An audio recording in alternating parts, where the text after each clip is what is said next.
وَلَقَدْ يَسَّرْنَا الْقُرْآنَ لِلذِّكْرِ فَهَلْ مِن مُّدَّكِرٍ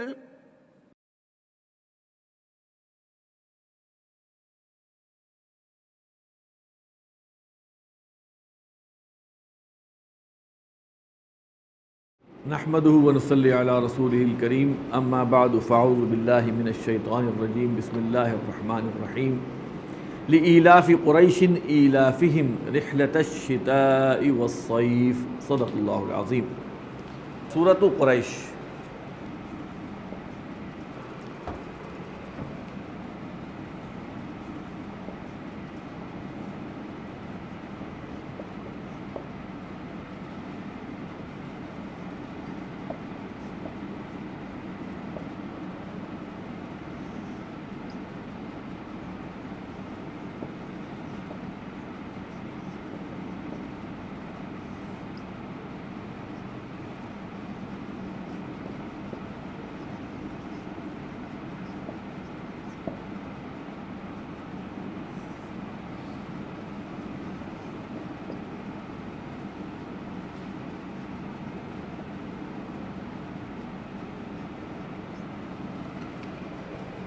یہ میں نے لکھا ہے متعلق فعل محذوف۔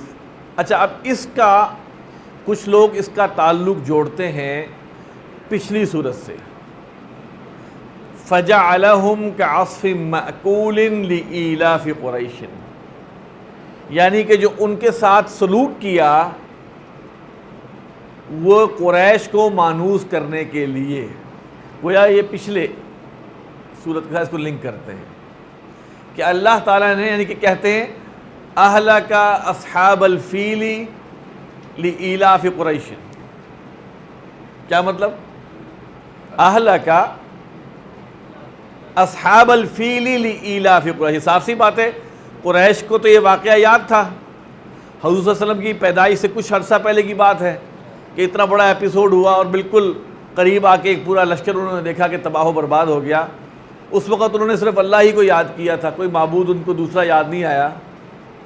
تو یہ کہا جاتا ہے قریش کو مانوس کرنے کے لیے، قریش کو کمفرٹیبل کرنے کے لیے، ٹھیک ہے؟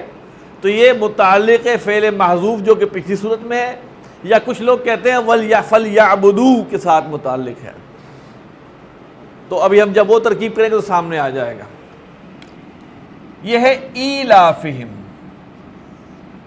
اصل میں ایسے لکھا جائے گا، یعنی کہ تھا ایسے۔ یہ ایلاف کیا چیز ہے؟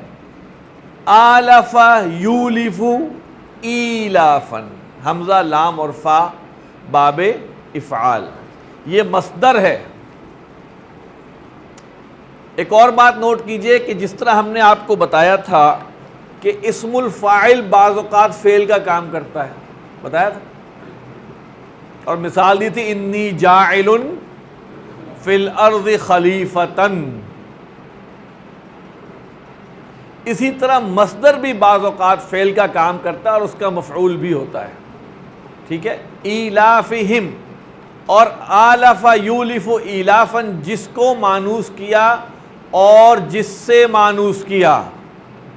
اگر یہ فعل ہوتا تو اس کے دو مفعول ہوتے، ٹھیک ہے؟ یہ مصدر ہے تو پہلا مفعول مضاف الیہ بن گیا کیونکہ مصدر اسم ہوتا ہے، مانوس کرنا ان کو مفعول اول، لیکن ہم ترتیب میں اس کو کہہ نہیں سکتے کیونکہ یہ ایلافہم یہ مضاف ہے اور یہ مضاف الیہ ہے، لیکن یہ چونکہ یہ مصدر ہے اس لیے یہ مضاف الیہ ہے۔ اگر یہ فعل ہوتا تو یہ اس کا مفعول ہوتا۔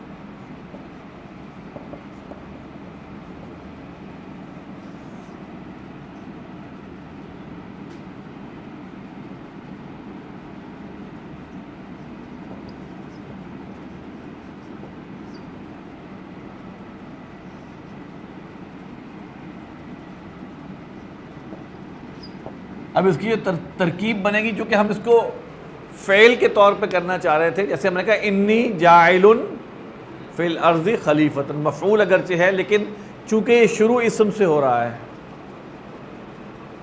ٹھیک ہے، شروع اسم سے ہو رہا ہے، اس لیے ہم اس کی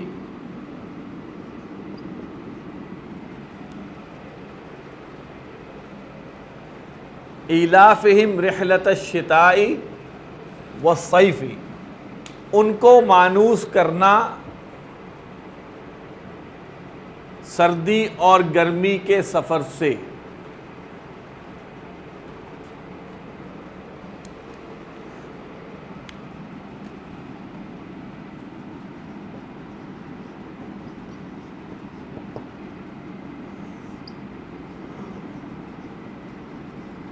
چونکہ یہ فعل سے شروع نہیں ہو رہا اس لیے ہم اس کو جملہ اسمیہ کہہ رہے ہیں، لیکن اس کے اندر فعل والی خصوصیات پائی جاتی ہیں۔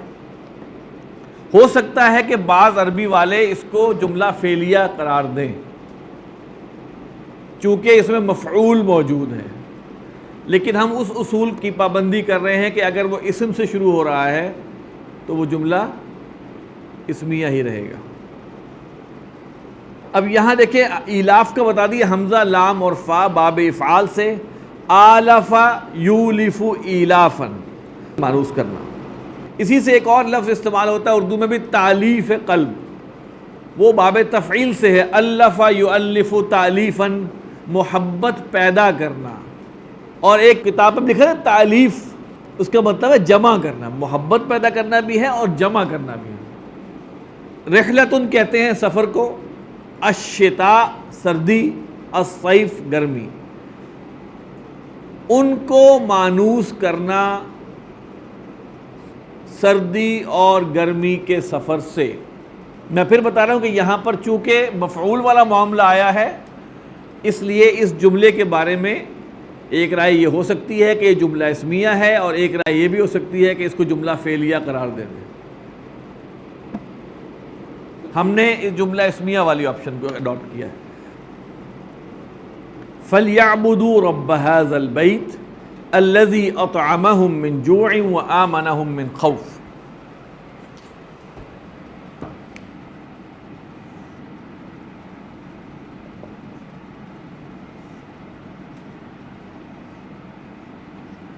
فعل امر ہے اور اس میں ہے ہم،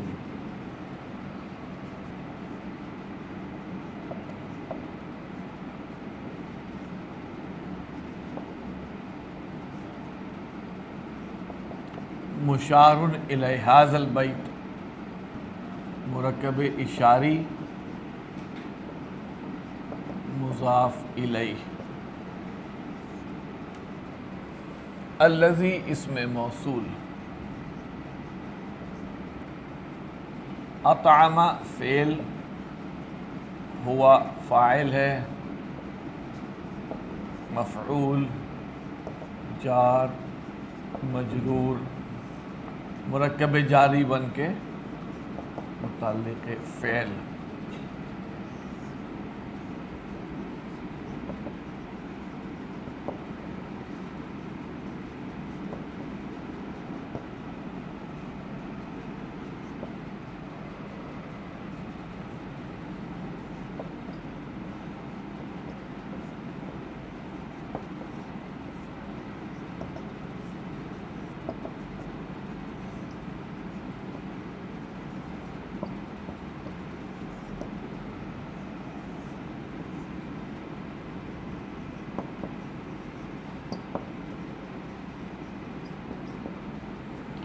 معطوف اور معطوف علیہ مل کے صلہ۔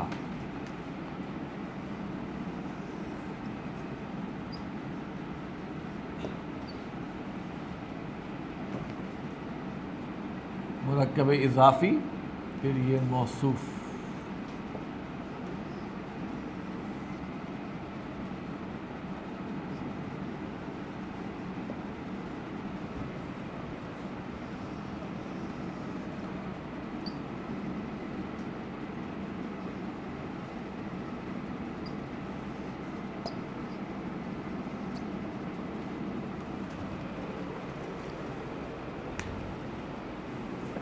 فَلْيَعْبُدُوا رَبَّ هَذَا الْبَيْتِ، بس انہیں چاہیے کہ وہ بندگی کریں اس گھر کے اس رب کی جس نے انہیں کھلایا بھوک میں اور امن دیا خوف سے۔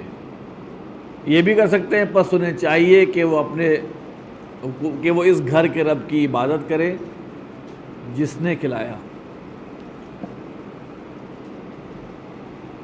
صدق اللہ العظیم۔